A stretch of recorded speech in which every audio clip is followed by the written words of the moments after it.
Welcome back to What Arty Noobs for General Disturbance. Yes, I'm back in action and doing videos, although not fully recovered, but able to get a few videos out. You're looking at an M53 M55, the Tier 9 American SPG, located on the south spawn of Cliff. This one is under the command of Angelina75 of OLIMP and was the last submission by Angelina last week. Game on! Now, I have to admit straight off the mark that I actually got something very, very wrong. I kept including Angelina's game in the FB207 when I was looking at Talon's games, and I didn't realize that actually Angelina's game in the FB207 was from a previous week, and therefore I'd actually counted or thought that Angelina was in the lead, when in actual fact it was Talon that was in the lead, and I'll show which replay he got the lead in, because of course it means that yes, there's a switch around in who actually got the weekend lion. Well, none of the enemies decided to go up the hill as far as we can tell. Got a Saladin trying to get up there, but I think he's more spotting rather than anything. He's inkling to go up, but giving an inkling that he's going to go up rather, but if he does try, he could get smacked in the side by an 8-inch howitzer round. We fire the round in. Oh, it's a direct hit! It wasn't a penetrating shot, but it did definitely hit for 401 hit points, and he picked up a load of stun assists afterwards, so all the time he was waiting there actually did have a good effect. Now, as you may know, 8-inch howitzer, 900 alpha, 52mm of pen with a 10.5 meters burst radius, standard reload time 40.27 seconds, and Talon's got, or Angelina's got rather I should say, 32.46 seconds. Now that Emil made a big mistake not moving away, and he just took a round. It looks like the shell might have actually hit the turret, because she only got 172 hit points of damage, rather than getting a much higher roll if she had hit the hull. Because of course Emil's do not have much armor on the hull, it's virtually all on the turret. That's why they go hull down, and I'm looking for the mark. I can't see where it actually hit, but he's also made a dreadful mistake now, because he's there and the Saladin can't move away, and the Saladin is now dead. That is a penetrating shot, 587. Or at least it looks like a penetrating shot. More than likely was, because it hit the front of the Saladin, and he seemed to just vaporize at that point. Okay, we've got a 416 and a Conqueror, and that is a nice kill, but it's not to us, it's to the Conqueror actually. And Angelina picks up another hit on the Emil 2, 299 this time. There are two Arty on our team. It was the other Arty who actually fired the round in that hit the 416, but it was the Conqueror who got the kill in the end. So I suspect that our other M53, M55 got a load of assists off that one. Now we still can't see the mark where the Angelina's first shot hit. In fact, that for that matter, second shot. And that one landed on the rock just in front of him, but it still gave 100 hit points of splash. And yes, you can see Angelina's opposite numbers. I'll try and counter battery. they are also in M53, M55s. In fact, something you may have noticed, there's 3 Arty on either team. Yes, somebody was remarking about that at the weekend. I think it was Klaus Kellerman actually said, why have we got 3 Arties on either team? Isn't there supposed to be a limit of only 2? Well, you've got me on that one, because even I thought, oh, and that was a direct hit. The 277 just took a direct hit.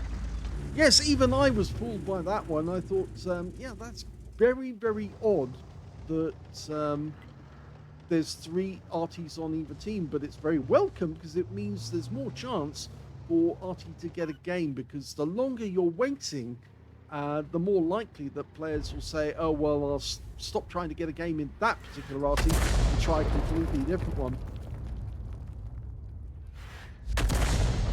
Well, we're working on the basis the 277 is still there. Angelina's rearranging herself again to avoid counter battery, but nobody's trying to get her a shot on her at the moment. Mainly probably because they find it just too difficult, and there's too many tank targets out there to hit. That Emil still hasn't moved away from his rock, and he's going to pay for it because Angelina's going to put another round in there, and this time round it could hurt him. Rounds out. 335. Angelina's now racked up just under 2k of actual damage, but she hasn't got a huge amount of stun assist. And of course, as we now know, stun assist is very, very important indeed. The more stun assist you have, the more chance you've got of getting a high mastery. Yes, I do welcome there being more Arty in the game, because it means that you will load into the game quicker if there's 3 Arties.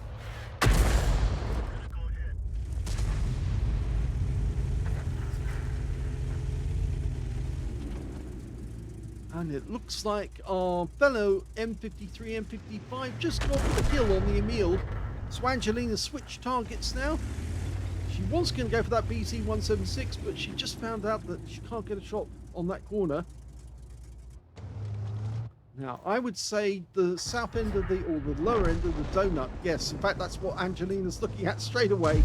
She's gone to the donut, and the 176 goes down. Now, these guys over here are more than likely going to try and move to replace them. The only problem they've got is there's a Jaeger the other side of the donut, and if they do try to go into that gap to stop our guys from coming up, they're likely to be on the receiving end of the 17cm shell. So Angelina's decided to move a bit further forward. Now, yes, there's a possibility that the enemy might spot her, but not much, really, to be honest. The TVP is probably the biggest threat to Angelina right now, just in case he does spot her. And Angelina seems to be quite happy here. And the TVP is a good target to fire at. He's relatively thin on armor. She's marked the target. He's taking fire from behind from our leopard. Rounds out. And that's a direct hit. 356. She stunned him. And she's getting stun assist straight away. So 2.5k of damage, and that Yank Tiger up on the donut is now facing 2 tank destroyers, the Ho-Ri-2 and the Jaeger, and the enemy Arty is trying to get the Ho-Ri-2. We're looking for the enemy Arty now. We think there might be one in amongst the trees. You know, that big rock, which is actually now a bit of a hindrance to us, because Arty can hide behind it and move away after they shoot. Looking for any tracer. Sometimes it does help actually to look. Oh, there he is. He's been spotted. He's out in the open and he dies very quickly. Remember, there's 2 more Arty. In fact, that's all that's left. So we're looking down this end of the map, and our M53, M55 will probably do the same. He's just fired into that corner, so I wouldn't fire there. I would probably try for the other set of bushes. Oh, there he is. He's actually out in the open, which is what Angelina used to do.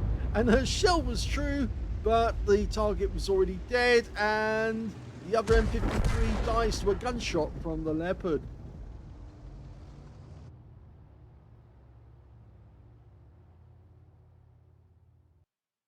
Here's the end of battle stats. Well, that was the second class tanker for Angelina75 in the M53 M55. She had a bruiser medal for getting at least 5 critical hits. In fact, she managed to get 7. And the win rate from the game was high. It was Super Unicum Standard, 3,135. But sadly, there was no medal. Let's see why. Well, we can see the highest damage in this game actually went to the Object 277, 4,081 hit points. Second highest damage, the Jagdtiger with 3,622. And the third highest damage was of this 55 with 3,458. We can see that Angelina actually did rather well on damage, 2,912 hit points of damage in fact. And that actually put her in, looking at this, in 4th place on damage. Yes, just behind the Jagdtiger. In fact, no, just behind the Viz 55, I should say. And when it came to kills, Angelina only got the 1 in this game. The highest number was the Leopard 1, who managed to get a Pascucci's medal, killed both 2 enemy Arty, 3 kills to him, and 2 kills went to the Viz 55, Lorraine 15551, the STB 1, and the Conqueror on our team, and only 1 player on the enemy team managed to get more than 1 kill, and that was the Object 277. And when it came to base XP, Angelina's in 4th place. So 4th place on damage, 4th place on base XP, but well down on kills. 847 base went to Angelina. High scorers were the Lorraine 15551 on our team with 1,184. Well, then he was actually in a tier 9 game with tier 10 game rather, with tier 8 tanks in it, and therefore he was actually benefiting from that 20% extra that he was getting every time he hit a tier 10. 1,079 went to the Leopard 1, 894 went to the Conqueror.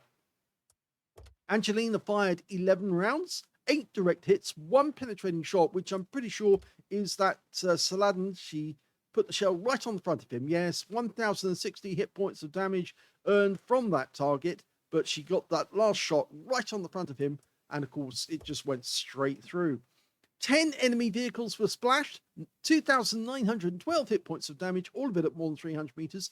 Damage 4 of the enemy, killed 1, and got 700 hit points of stun assist of 10 stuns. Yes, she didn't get much in the way of stun assist, and that's the main reason why it was only a second class tanker. 69,356 credits earned and 2,541 experience points taken away. She says, "Sai, shoot the stunt tanks." As I keep saying, the only way you can persuade people to shoot at the stun tanks is A, to hit tanks which are inside your teammates, and of course Angelina knows this, but the other way to do it, as I say, is to mark the target with your T key before you shoot and after you shoot as well, because sometimes I think they forget to, you mark a target saying, "I'm going to hit that target." It comes up in chat and says you're targeting a specific tank, and then of course they forget about it after you hit the tank. But if you click the button to say T key and say "I'm attacking" again after you've stunned it, maybe it will prompt them to say, "Oh yes, I should shoot that one now, he's stunned." But occasionally they don't. So yes, I think it's just a case of trying to remind your teammates to stun or hit the tanks which they can hit easily, and pick targets which they can see.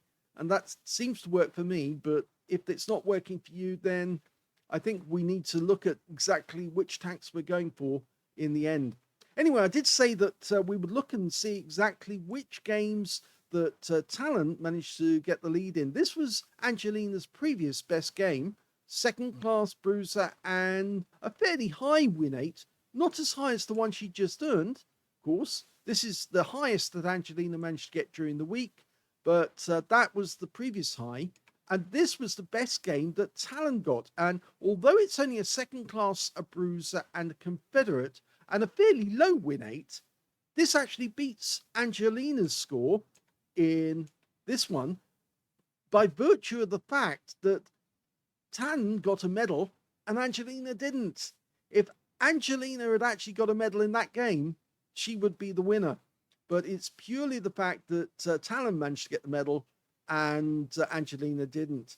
And you should be also, I should remind you that in previous games in the past, on previous weeks in the past, Talon has lost the Weekend Lion purely because he didn't get a Confederate when he would have if he hadn't killed one of the last tanks on the enemy team. That's happened quite a few times to him, where he's actually fired that last round in, or he's had the opportunity to get a kill and took it, but by taking it, he actually ended up losing the Confederate and thereby losing the Weekend Lion. So it was nice that Talon actually did win the Weekend Lion using this game on the last weekend, but now it's a new contest and we start again. And of course, this goes on, this continual battle between the couple for who gets the Weekend Lion. I hope you enjoyed that replay, and my apologies for misleading you about who was actually in the lead earlier in the week. And I hope you'll enjoy the replays we're going to be putting up for Talon and for Angelina later on. If you enjoyed that replay, please give this video a like, do subscribe to our channel, leave a little comment down below because it feeds the algorithm. And thank you for watching.